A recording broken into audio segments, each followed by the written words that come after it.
Chapter 4. A.N. I said stop flamming, okay? Ebony's name is Enoby, not Maru-Sue. Okay, Draco is so in love with her that he is acting different. They knew each other before, okay? XXXXX. Draco! I shouted. What the honk do you think you're doing? Draco didn't answer, but he stopped the flying car and he walked out of it. I walked out of it too, curiously. What the honking hell? I asked angrily. Ebony, he asked. What? I snapped. Draco leaned in extra close, and I looked into his gothic red eyes. He was wearing colored contacts, which revealed so much depressing sorrow and evilness, and then suddenly I didn't feel mad anymore. And then, suddenly, just as I, Draco, kissed me passionately, Draco climbed on top of me, and we started to make out keenly against a tree. He took off my top, and I took off his clothes. I even took off my bra. Then he put his thingy into my you-know-what, and we did it for the first time. Oh, oh, oh, I screamed. I was beginning to get an orgasm. We started to kiss everywhere, and my pale body became all warm. And then... What the hell are you doing, you mother hungers? It was... Dumbledore! Chapter 5. A.N. Stop flamming. If you flam, it means you're a prep or a pauser. The only reason Dumbledore swore is cause he had a headache, okay? And on top of that, he was mad at them for having sex. P.S. I'm not updating until I get 5 good reviews. XXXXXXXXXXXXX. Dumbledore made, and Draco and I follow him. He kept shouting at us angrily. You ludicrous fools! He shouted. I started to cry tears of blood down my pallid face. Draco comforted me. When we went back to the castle, Dumbledore took us to Professor Snape and Professor McGonagall, who were both looking very angry. They were having sexual intercourse in the Forbidden Forest! He yelled in a furious voice. Why would you do such a thing, you mediocre dunces? Asked Professor McGonagall. How dare you? Demanded Professor Snape. And then Draco shrieked, Because I love her! Everyone was quiet. Dumbledore and Professor McGonagall still looked mad, but Professor Snape said, Fine. Very well. You may go up to your rooms. Draco and I went upstairs, while the rest of the teachers glared at us. Are you okay, Ebony? Draco asked me gently. Yeah, I guess, I lied. I went to the girls' dorm and brushed my teeth and my hair and changed into a low-cut black floor-length dress with red lace all around it and black high heels.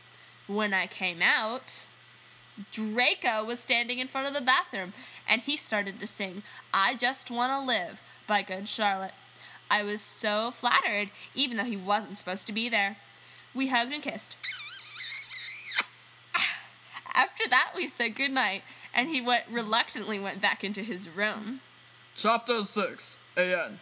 She's just up preps, okay. P.S. I will not update until you give me good reviews. XXXXXXX. The next day, I woke up in my coffin. I put on a black miniskirt that was all ripped around the end, and a matching top with red skulls all over it, and high-heeled boots that were black. I put on 2 pairs of skull earrings and 2 crosses in my ears.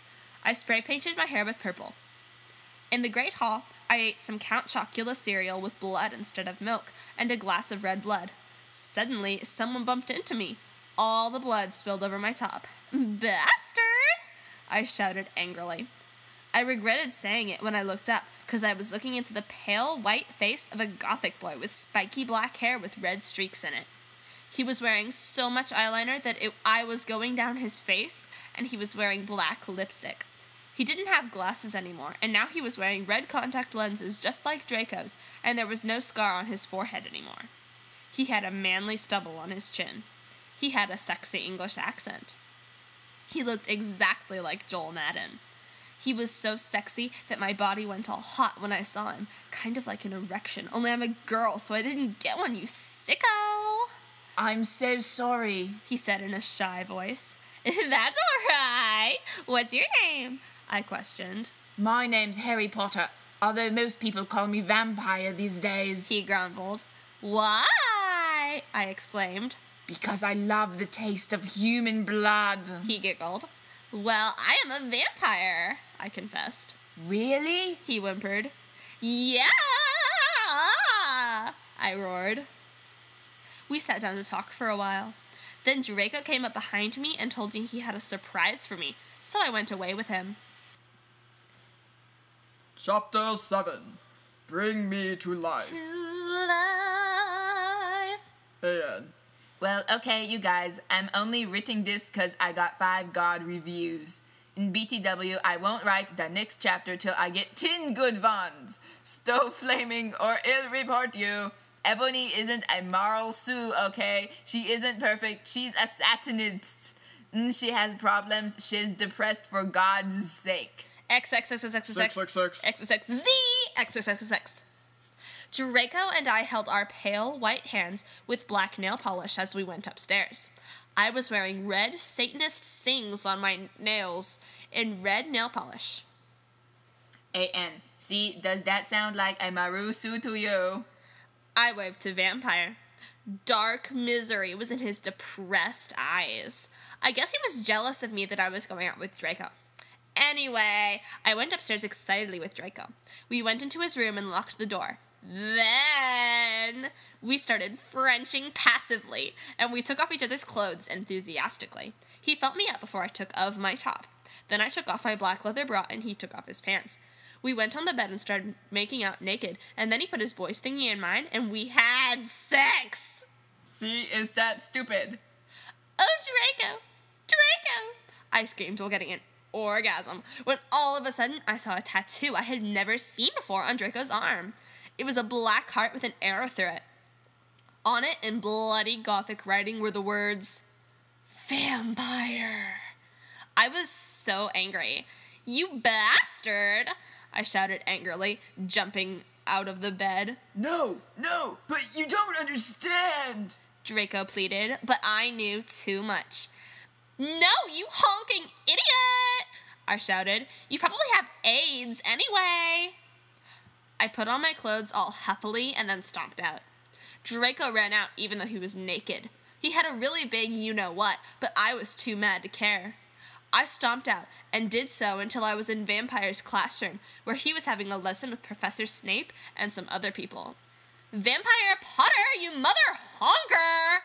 I yelled. Chapter 8. A.N. Stop flashing, okay. If you do, then you're a prep. XXXXX. Everyone in the class stared at me, and then Draco came into the room, even though he was naked, and started begging me to take him back. Ebony, it's not what you think! Draco screamed sadly. My friend Bloody Mary Smith smiled at me understatedly. She flipped her long, waist-length Gothic black hair and opened her crimson eyes like blood that she was wearing contact lenses on. She had pale white skin that she was wearing with white makeup on. Hermione was kidnapped when she was born. Her real parents are vampires, and one of them is a witch, but Voldemort killed her mother and her father committed suicide because he was depressed about it. She still has nightmares about it, and she was very haunted and depressed. It turns out her real last name is Smith and not Granger.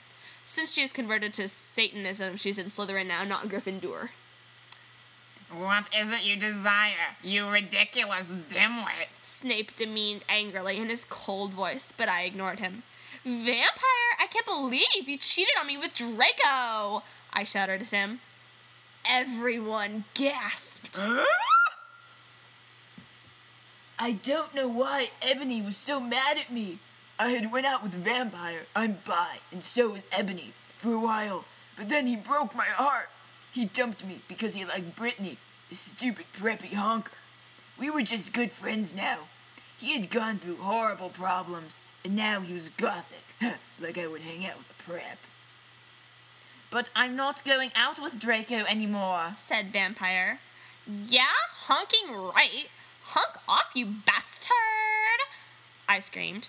I ran out of the room and into the forbidden forest, where I had lost my virility to Draco, and then I started to bust into tears.